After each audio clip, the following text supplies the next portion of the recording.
All right, welcome back. We are so happy you joined us again. Let's continue our conversation in Genesis. Yes. Genesis chapter 16, verses 1 and 2. Now Sarai, Abram's wife, had not been able to bear children for him, but she had an Egyptian servant named, is it Hagar? Yeah. Hagar. That's what I say. So Sarai said to Abram, "The Lord has prevented me from having children. Go and sleep with my servant. Perhaps I can have children through her." And Abram agreed with Sarai's proposal. Yes. This was common. It was common. Yeah, it was not some... Yeah. It isn't some scandalous thing going on. Yeah. They did this back then. Yeah. Sarai gave Hagar as a wife to Abram. Substitute wives were common practice in those times. A married woman who could not have children was shamed by her peers, which is horrible. It really is. And was often required to give a female servant to her husband in order to produce heirs. The children born to the servant were considered the children of the wife. Abram was acting in line with the custom of the day, but his actions showed a lack of faith that God would fulfill his promise. Yeah. But then was he supposed to say, Sarai, no, I'm not going to do that? Then she's mad. It would have been a mess. Yeah. But as we see in here, she did get pregnant.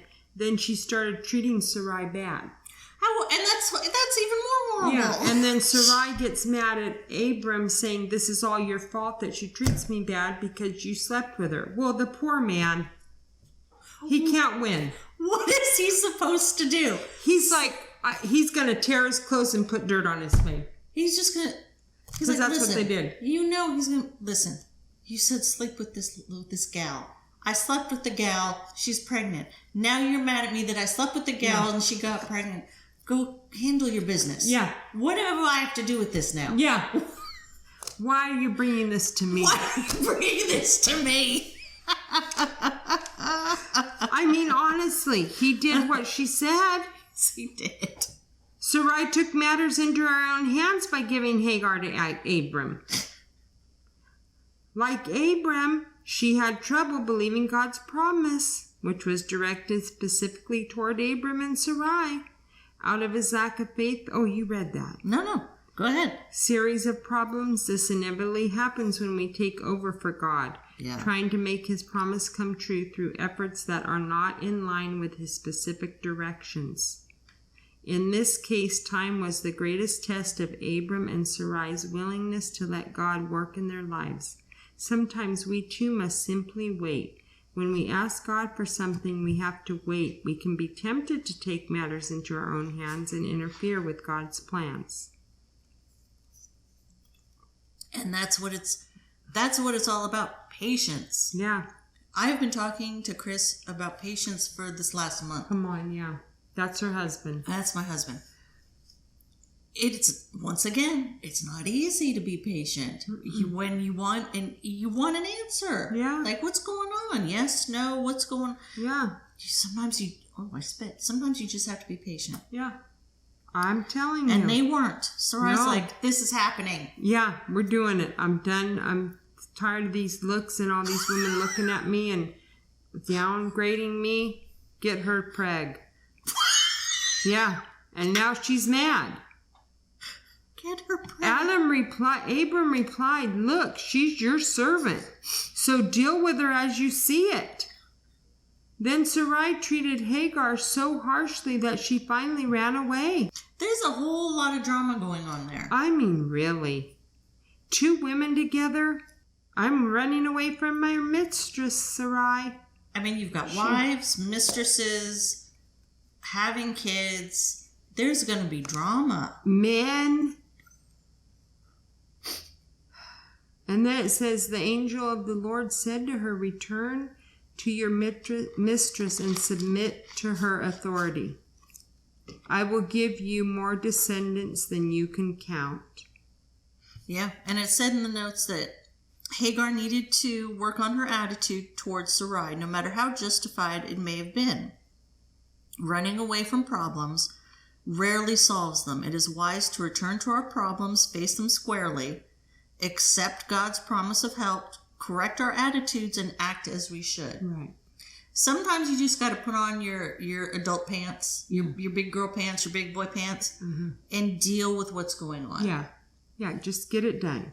Sometimes you just got to get it done. Yeah. That's just part of being an adult. And and here's where I wanted to say on 16:11, or actually 12. The angel said to Hagar, "This son of yours will be a wild man, as untamed as a wild donkey. Oh. He will raise his fist against everyone, and everyone will be against him. Yes, he will live in open hostility against all his relatives." So you got to remember that. Yeah. For the future.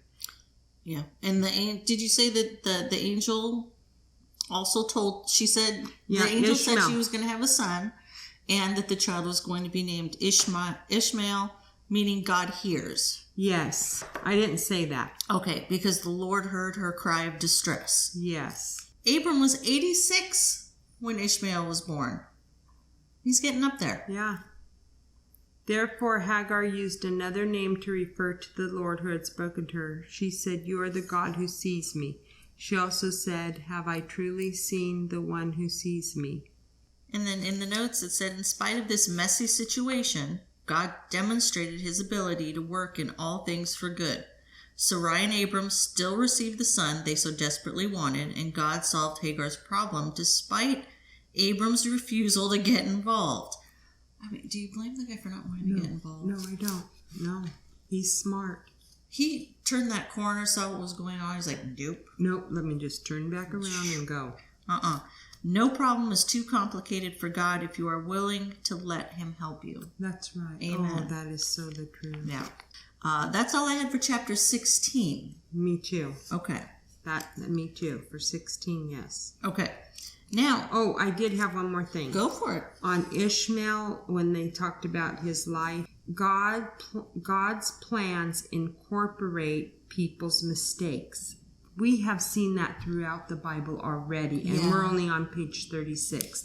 And he can incorporate your mistakes. Yes. He's incorporated my mistakes, all of ours. That he has already written your life in the book. Yeah. He already knows what's going to happen till we're gone. Our mistakes are there for reasons. So don't get caught up on that in your life. Oh, no, on mistakes made? No. No, just like you tell your children, just let that go. Yeah. Just move on. God has died on the cross for those sins and mistakes. And by you not accepting him dying on that cross in forgiveness, it's really putting God down. Yeah. You know, it's really saying, you didn't do enough for me. Do you agree? Yeah, no, you're right. Let it go, friends. Yeah. Just come and enjoy what he gave you, the fruits of what he did. Okay. Yeah, I'm done. No, that was great. All right, you guys, join us next time as we continue our discussion in Genesis. We're very excited. Yes, we are. All right, we will see you next time. Thank you for joining us. Thank you.